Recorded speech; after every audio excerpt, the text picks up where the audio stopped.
तो आज मैं आपको एक अनोखी रहस्यमय कहानी सुनाऊंगा। अगर आप चैनल पर नए हैं तो अभी सब्सक्राइब कर ले तथा कहानी पूरा देखें। अंत में एक अनोखा रहस्य छुपा है। धन्यवाद। तो सुनिए। प्राचीन काल में नर्मदा नदी के तट पर शिलादित्य नाम का एक पत्थर तराशने वाला मूर्तिकार रहता था। वह भगवान शिव का अनन्य भक्त था। शिलादित्य का नियम था कि वह दिन भर पत्थर तराशकर मूर्तियां बनाता और जो भी धन मिलता उससे भूखों को भोजन कराता था। एक बार उस क्षेत्र में भयंकर अकाल पड़ा। नदियां सूख गईं और शिलादित्य के पास न तो पत्थर खरीदने के पैसे बचे और न ही अनाज। लोग भूख से बेहाल थे। शिलादित्य ने व्याकुल होकर महादेव से प्रार्थना की, हे प्रभु, मैं भूखा रह सकता हूँ, लेकिन मेरे द्वार से कोई याचक खाली हाथ न जाए। तभी वहां एक वृद्ध सन्यासी आए। उन्होंने कहा, पुत्र, मुझे बहुत भूख लगी है, क्या तुम मुझे भोजन करा सकते हो? शिलादित्य के पास घर में एक दाना भी नहीं था। उसने सन्यासी से विनम्रता पूर्वक कहा, महाराज आप बैठे, मैं अभी आपके लिए प्रबंध करता हूँ। शिलादित्य ने अपनी सबसे प्रिय और अधूरी मूर्ति, जो उसने महादेव के लिए वर्षों की तपस्या से तराशी थी, उसे एक धनी व्यापारी को बेचने का निर्णय लिया। वह मूर्ति अद्भुत थी, जैसे साक्षात शिव उसमें वास करते हो। व्यापारी ने कहा, मैं तुम्हें इसके बदले ढेर सारा अन्न और स्वर्ण मुद्राएं दूंगा, लेकिन एक शर्त है, तुम्हें इस मूर्ति पर मेरा नाम खोदना होगा ताकि दुनिया जाने कि यह मेरी है। शिलादित्य धर्म संकट में पड़ गया। वह मूर्ति महादेव की थी, किसी मनुष्य के नाम की नहीं। लेकिन सन्यासी की भूख शांत करना उसका धर्म था। उसने भारी मन से सहमति दे दी। जैसे ही शिलादित्य ने व्यापारी का नाम लिखने के लिए छेनी उठाए, वह वृद्ध सन्यासी वहां प्रकट हुए और उसका हाथ पकड़ लिया। अचानक सन्यासी के शरीर से दिव्य प्रकाश निकलने लगा और वे साक्षात भगवान शिव के रूप में प्रकट हो गए। ग्रेटर देन, रुक जाओ शिलादित्य, तुम्हारी करुणा ने पत्थर को भी पिघला दिया है।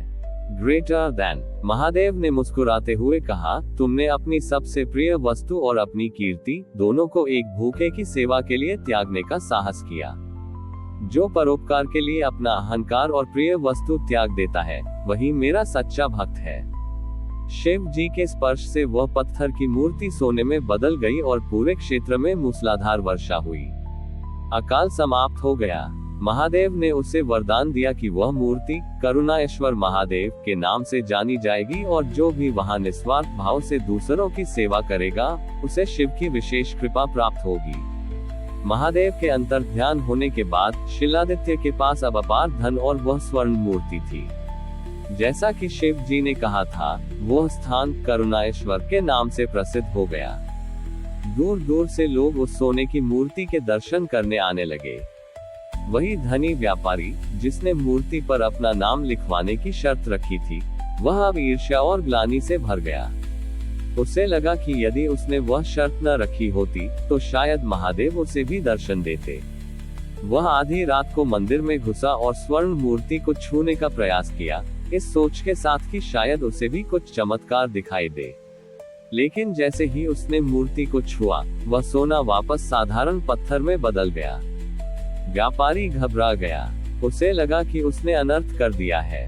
अगले दिन जब शिलादित्य ने देखा कि स्वर्ण मूर्ति पुनः पत्थर की हो गई है, तो वह विचलित नहीं हुआ।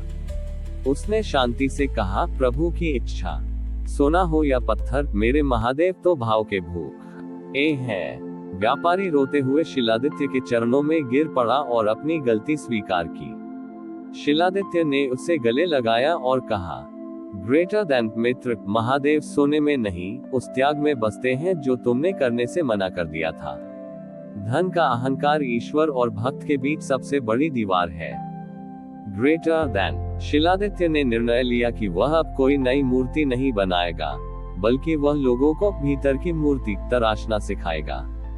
उसने मंदिर के प्रांगण में एक पाठशाला खोली, जहां वह पत्थर तराशने के साथ साथ जीवन जीने की कला सिखाने लगा। वर्षों बीत गए, शिलादित्य वृद्ध हो गया।